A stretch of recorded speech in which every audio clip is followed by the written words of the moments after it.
Everyone, I'm Silkina Ahluwalia, CGTN's Indonesia correspondent, and we are here in Bali, in the area of Nusa Dua, quite possibly gearing up for the biggest meeting of this year, the G20.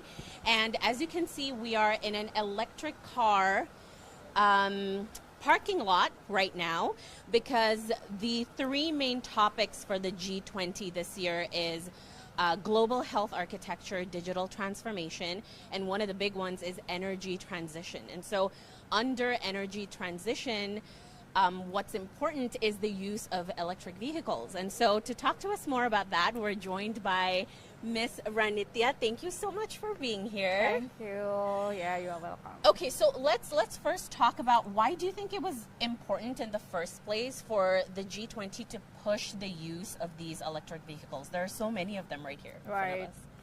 Yeah, for me this is really important because like Indonesia have target, especially because net zero emission by 2060, and I saw many recommendations that the governments and also the businesses should be. The first is about by 20%, the electric vehicle should be 2025.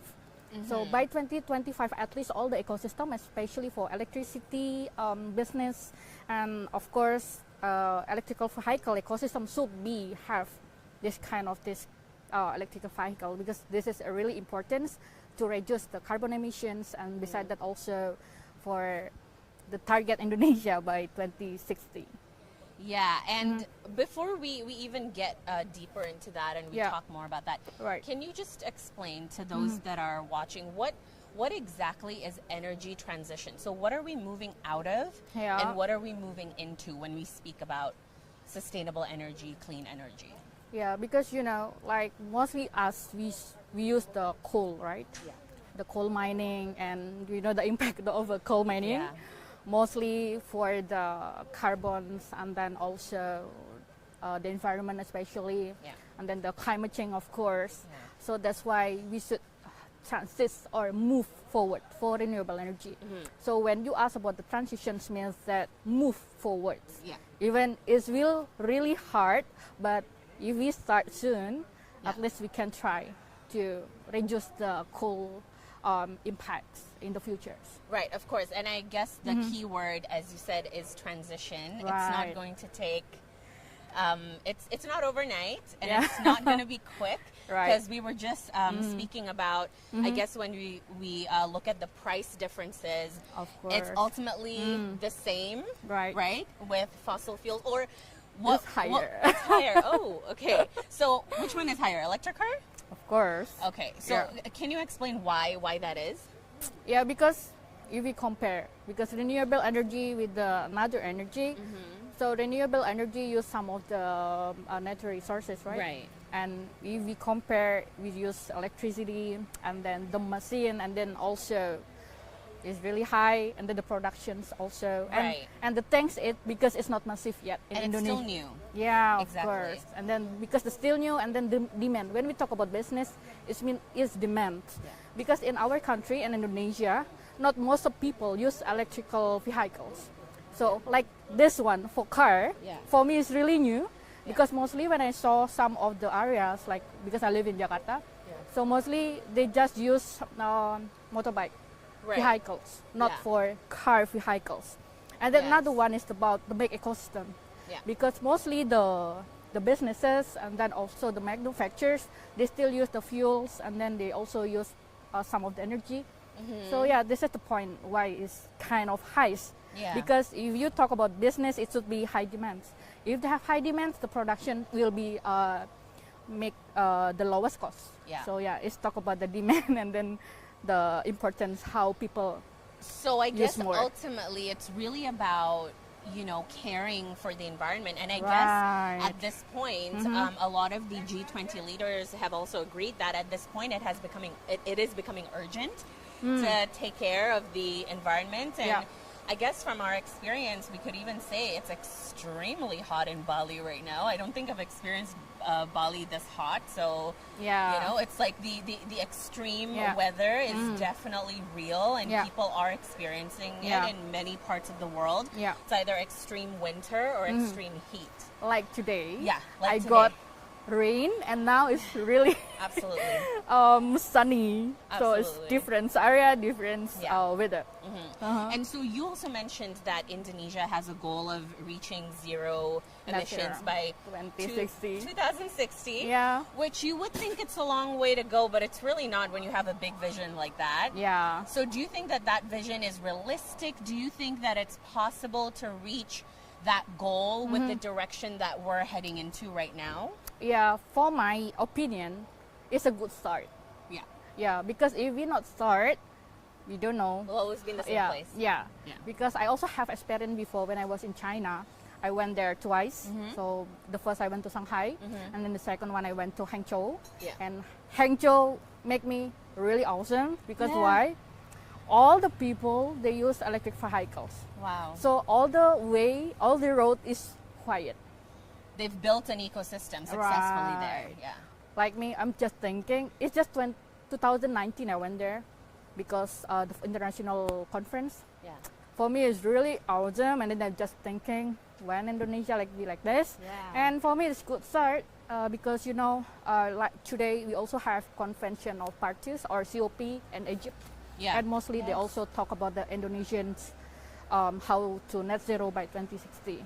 Okay. Yeah. So it's a big topic that Of course. other countries are Yeah. also helping Indonesia Yeah. to reach that goal. And that's interesting that you mentioned about China as well, because we're seeing a lot of Wuling cars Right. everywhere, and they are partners with the G20. So that's great. We can. I think what we should tell the audience too is that the G20 organizers and Yeah. the Indonesian government has made it mandatory Yeah. for the cars in this compound for the G20 summit to be only electric, Right. right? So Yeah. no fossil fuel cars Right. during the 2-day meetings. Yeah, of which, course. like you said, is a huge feat. Yeah, it's Yeah. huge feat, and then they also have, I said, is ambitious targets. They have Yes. midterm target, and they also have long-term target. Yeah. For me, that's really awesome because if we not start soon, we don't know what happened with, with the all the emissions and Of how the course. impact for the environment. At least this is a good start. And then just today, they also have side event for G20. The name is the Indonesia Net Zero Summit. Yeah, net zero summit. Yeah, Net Zero Summit. So actually, not only 2 days events, but they also have some of the international side events, Yeah. and it's good. And this not only in Bali, because I live in Jakarta, and I also join some of the conferences about net zero. They always educate the people, especially how they transmission for fuel energy to renewable energy. Yes, and Yeah. especially because our president, Joko Widodo, he Yeah. has a goal as well to have at least 2 million people by the year 2025 Yeah. to use electric vehicles, right? Yeah. So that is his goal. So Yeah. can you also talk a little bit more about that? And also, at this point, how difficult is it to adopt this, lifestyle of having an electric car? Yeah. We were also talking off camera about how, charging takes a long time. I know. What if it just stops in the middle of the road? So I mean, valid concerns, I guess. Yeah. Okay. So can you talk more about that as well? Of course. So before it, maybe I will mention a little bit about what the mid target and also what the long-term target for the government. So you said before by 2025, right? Yes. So this is a mid target. Yeah. So the target is reinvestment from fossil fuel-based energy Yeah. into green business, including electrical vehicles, renewable energy. Yeah. And then the long-term target is by 2026 until 2030, because the target is about conventions through carbon trading or the investment before 2030. So when you said like 2 million people, it's like kind of ambitious, but at least not. It's okay. We can start with the car vehicles, but I saw many people now starting with the electrical vehicles, especially the motorbike and then the bicycle. So they start, and I saw many startups. They start to how to use the vehicles. The big startup in Indonesia, at least they started. Yeah. So not only government that have regulation, the ambitious target 2 million, but people also, are helping as well. People Companies, helping. Because I saw some of the company they started, and then they also help the government to increase 2060 and 2030. Yes. Yes, good start. But mostly, if we talk about renewable energy, when we talk about electric vehicles, mostly in the big city, it's like Bali, Jakarta, and also some of the big city like Surabaya, and then Makassar, and then Labuan Bajo. Yes. They start, even it's just small steps. But yeah, if we start small things, it will be another problem, right? Right. Yeah, but it's okay, because when we talk about the electric vehicles ecosystem, it's kind of hard, because how to recharge the batteries, Yes. and then is there safe or not, and how we know. And then the thing is about electronic waste from the batteries. Yes. So who will handle the electronic waste? Because electronic waste is part of hazardous waste. So the treatment is different with the normal waste, like organic or inorganic. So yeah, we should we call it in the public policy, because I'm a student of public policy. We call it pentahelic analysis and pentahelic stakeholders.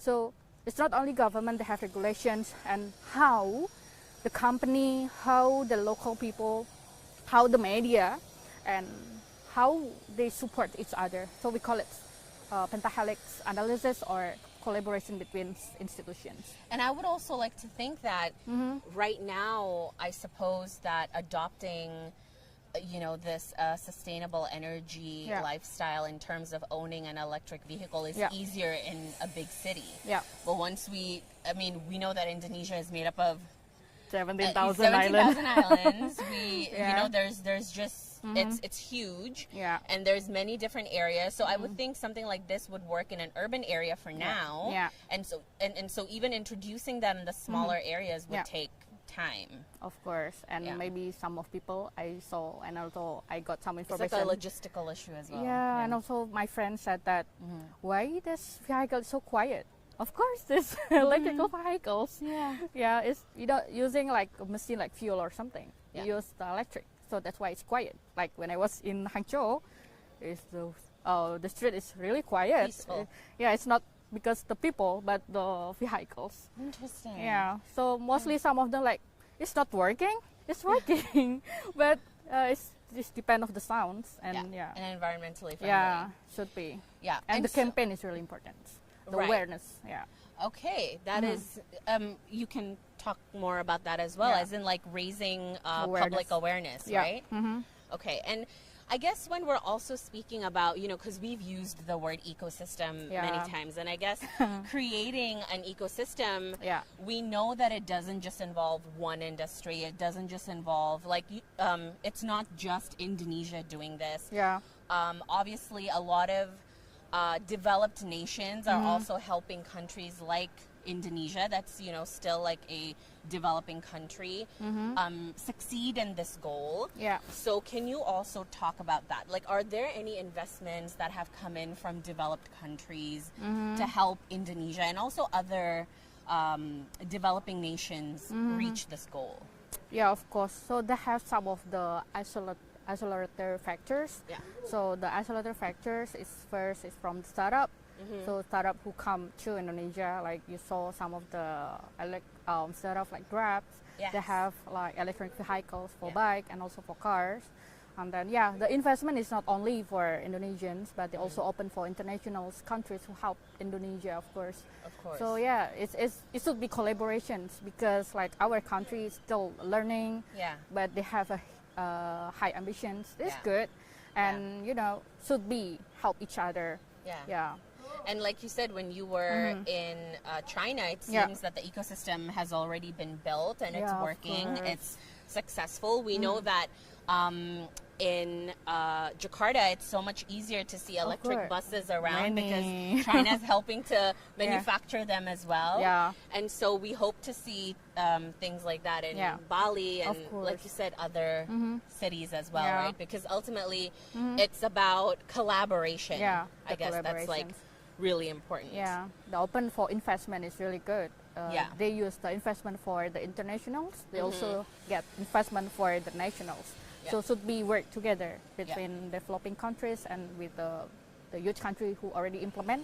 And they also have some of prototype, and they also have some of the success story of how we should have electrical vehicles and how they can reduce the emissions. Yeah. Because like Indonesia is not only by electrical vehicles, but they also have some to reduce the carbon emissions, like for agriculture, sustainable agriculture, electrical vehicle, renewable energy.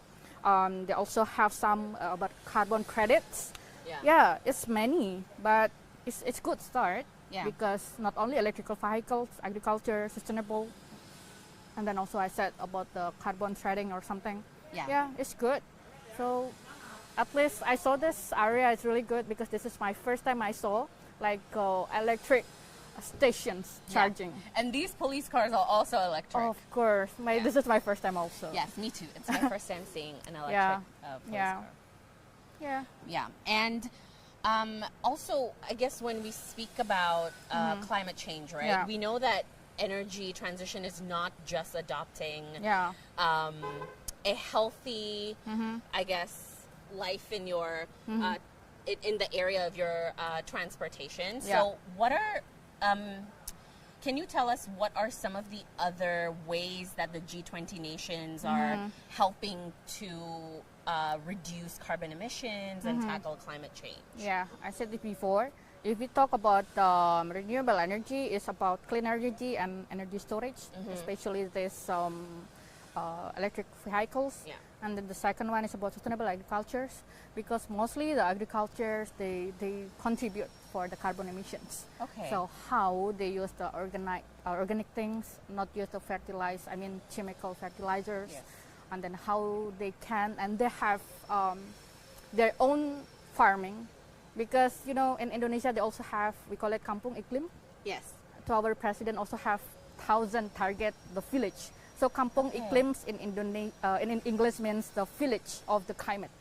How they can adopt and how they can mitigate about the impact of the climate change. So it's more about everyday things. Yeah, everyday change. And that village is integrated how to make the farming more sustainable, how they can also, because the problem of climate change and also energy and also the emissions is also drought.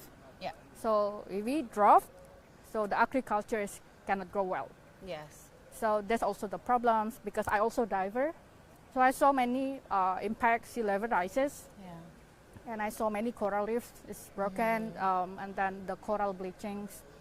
So this is not only reduce carbon. It's not just on land. But also in the sea. And then beside that also sustainable transport. And the last is about green materials and carbon credit training. So green materials means that it's also talk about the waste management. So mostly in the countries who already developed, they use something percent renewable or something percent recycled products. Like, because I'm working also in the waste management recycling company. So we transfer and we export some of the product, PET plastic, to another countries to help, because some of the government have the regulation should be something percent recycled products. But in here, the material still new from the fossil fuels, but it's okay. At least we start, and it's not only transportations, but many things. And I guess that's where the word ecosystem comes from. It is just a accumulation of many things, and it's, I guess we've talked about how important collaboration is, and just piecing everything together and having everything work smoothly.